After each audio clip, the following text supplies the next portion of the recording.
apa kabar semuanya?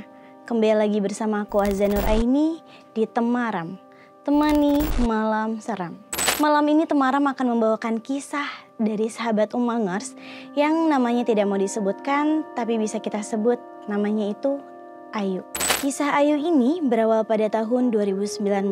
Ayu dan temannya yang bernama Siva ingin mencoba naik transportasi kereta baru di daerah Jakarta karena pada saat itu masih dalam uji coba secara gratis. Pada saat itu mereka sangat menikmati perjalanan hingga akhirnya mereka tiba di salah satu stasiun. Sesampainya di stasiun mereka berdua berfoto di stasiun tersebut. Selama perjalanan Ayu tidak merasakan apa-apa hingga pada akhirnya Ayu bertemu dengan wanita menggunakan baju seperti baju daster yang warnanya kuning sudah sangat lusuh ada di stasiun tersebut. Tidak ada yang menarik dari wanita itu, hanya saja dia berdiri mematung dari kejauhan dengan rambut sepunggung dan ia tidak memakai sandal. Ayu dan Siva tidak lantas memikirkan hal aneh sehingga mereka pun mengabaikan dan berangkat lagi ke stasiun selanjutnya. Namun sosok wanita itu tidak hanya di stasiun sebelumnya saja. Ketika mereka sampai di stasiun berikutnya, Ayu bertemu kembali dengan wanita itu dengan posisi yang sama. Ayu masih positive thinking dan bicara dalam hati, oh penumpang yang ikut uji coba kereta juga kali. Selama perjalanan Ayu tidak menghiraukan sampai Ayu tersadar bahwa wanita berambut panjang dengan baju kuning lusuh itu sudah ada di posisi yang sama dengan posisi sebelumnya. Dan yang bikin Ayu teraneh-aneh, posisi wanita itu tidak pernah ada di dekat keramaian. Ia selalu ada di pojok belakang area stasiun yang jauh. Karena Ayu penasaran dengan sosok wanita itu, Ayu dan temannya pun iseng ingin coba menegur wanita tersebut dengan posisi ia berdiri dan tidak memakai sandal. Tahu nggak sih Umangers? Ayu tuh terkaget-kaget karena memang yang dilihat Ayu itu adalah sosok yang mengambang, alias itu terbang. Aku juga kalau jadi Ayu mungkin kaget banget karena memang dia tidak menapakkan kakinya. Dia melayang dan akhirnya Ayu tersadar bahwa wanita ini bukan manusia. Jadi wanita ini terlihat utuh separuh badan ke atas tapi separuh ke bawah seperti bayangan dan lama-kelamaan tidak terlihat. Jadi memang pas dilihat dari jauh tuh kayak ya selayaknya manusia. Tapi pas Ayu dan Siva nyamperin negesin ternyata cuma ada dari pinggang ke atas. Sisanya itu bayangan aja dan dia benar-benar melayang. Shock. Aku mungkin kalau jadi Ayu udah pingsan kali ya. Oke, kita lanjut ya. Dari situ Ayu langsung istighfar dan kabur bersama temannya untuk masuk ke gerbong dan pergi dari stasiun itu. Selang 1 hari semenjak bertemu sosok itu, Ayu dimimpikan sosok itu tapi dalam wujud manusia utuh. Dan latarnya itu seperti di pedesaan. Dalam mimpinya itu Ayu hanya bertemu dengan wanita itu dan ia pergi ke dalam rumahnya lalu menghilang. Mimpi yang sangat singkat, tetapi mimpi itu terus berlanjut sampai 5 hari lamanya. Jadi setelah kejadian itu, Ayu dihantui dengan sosok yang Ayu lihat di stasiun itu. Sampai Ayu mimpi 5 hari berturut-turut kehidupan wanita ini. Ada apa ya kira-kira? Mimpi itu membuat Ayu bertanya-tanya, maksudnya apa? Apa ada yang mau ia sampaikan? Tapi Ayu tidak ambil pusing. Beberapa hari berlalu, kebetulan Ayu ada tugas kampus menceritakan pengalaman dengan bahasa Indonesia sesuai KBBI. Ayu mengerjakan tugasnya malam-malam. Ayu pun bingung mau cerita apa. Menurut Ayu, pengalaman Ayu ini kurang menarik, tapi malam ini tiba-tiba ada hembusan angin di kuping dan suara. Ceritaku saja. Seketika Ayu langsung menoleh. Betapa terkejutnya Ayu melihat ada sosok wanita yang Ayu temui di kereta sedang duduk di pojok kamar dekat lemarinya. Wow, aku merinding. Karena shock juga gak sih sosok yang ia lihat bukan sebagai manusia ternyata mengikuti dia. Bahkan Ayu melihat jelas dia ada duduk di dekat lemari kamarnya sambil bilang ngerjain tugas pakai cerita gue aja. Emang sebenarnya ada apa sih? Dia hanya berdiri di pojokan kamar dengan mata sendu dan kosong menatap ke arah Ayu. Rasa merinding di punggung Ayu sampai ke leher tak tertahankan. Ayu jarang sekali bisa berkomunikasi dengan hantu seperti mereka.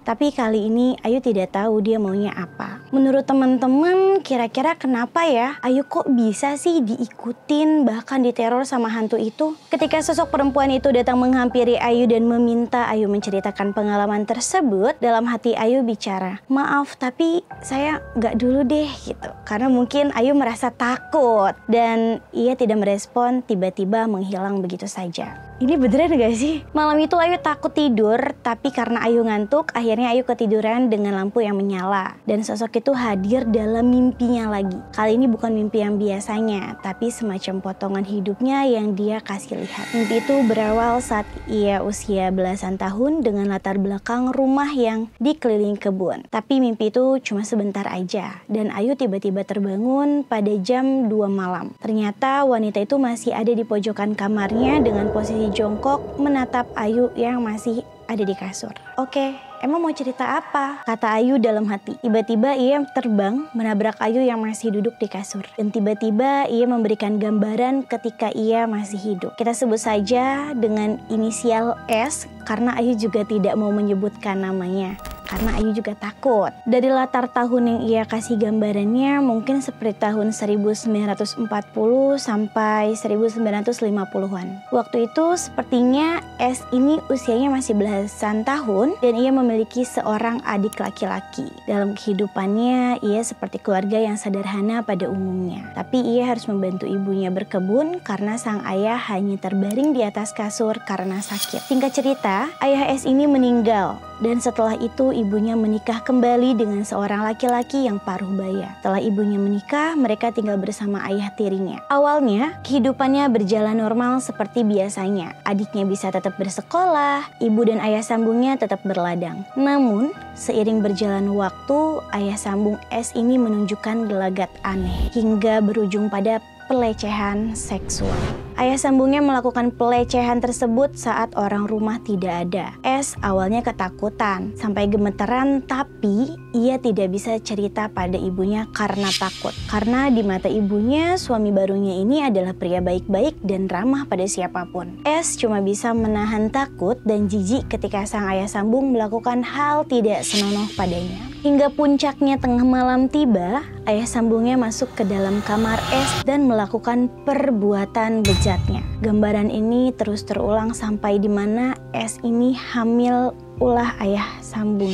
Kehamilannya ditutupi hingga usia kandungannya kurang lebih 5 bulan. S takut kehamilannya diketahui ibu, adik, dan pelakunya, ayah sambungnya sendiri. Ia memutuskan untuk pergi dari rumah dengan alasan mau membeli perlengkapan sekolah adiknya. Tapi karena S merasa malu dan tertekan dengan nasibnya saat itu, S akhirnya nekat mengakhiri hidupnya dengan gantung diri.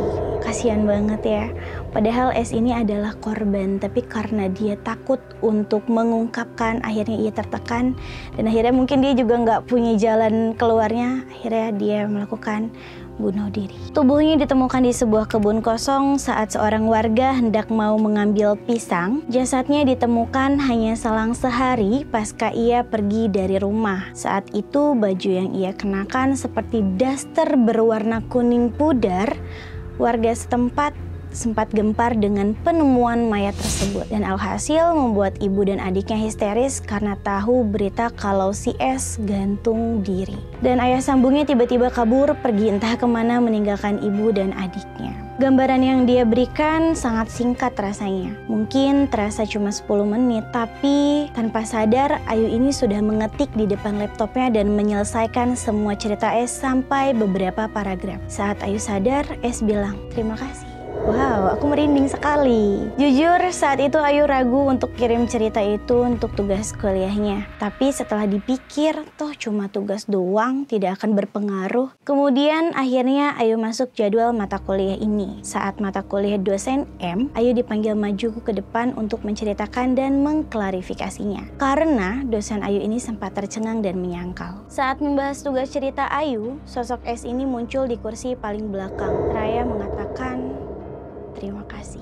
Ternyata berat ya teman-teman jadi S. S adalah korban pelecehan ayah sambungnya sendiri yang takut untuk mengungkapkan kejadian tersebut dan tidak menemukan solusi. Pada akhirnya S mengakhiri hidupnya dengan cara gantung diri. Tragis, tapi semoga kita tidak mengalami hal yang serupa. Oke, buat teman-teman semua yang punya cerita horor, boleh banget nih langsung aja ditulis di kolom komentar atau bisa banget juga untuk kirim DM ke Instagram Si Umang TV. Aku Azza Nuraini pamit undur diri, see you, bye-bye.